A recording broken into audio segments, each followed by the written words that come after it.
Lalaki nga manapas lang kuntani sang tubo sa Halaur River na lumos kag padayon pa ang ginapangita. Ini gitutukan ni Daryl Marie Sarmiento. Pasado las 7 Domingos ng agas ang nalumos ang 17 anyos kasi Niño Habunilio sa barangay Bariga, Banate, Iloilo.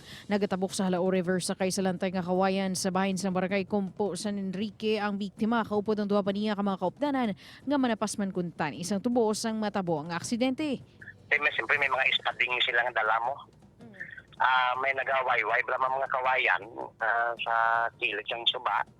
Nga nagasakay na sila, ginlabo niya po na isang ispading niya. Dito na kag nagsabit ang ginagamit nga espading sa nasabit nga kawayan kag nabili ng biktima. Gintinguan pa kuntaning nga salbaron sang isa pa niya kaupod si Niño. Apang sa tuman kabaskog sang daludo sang tubig, wala na niya ini maabutan.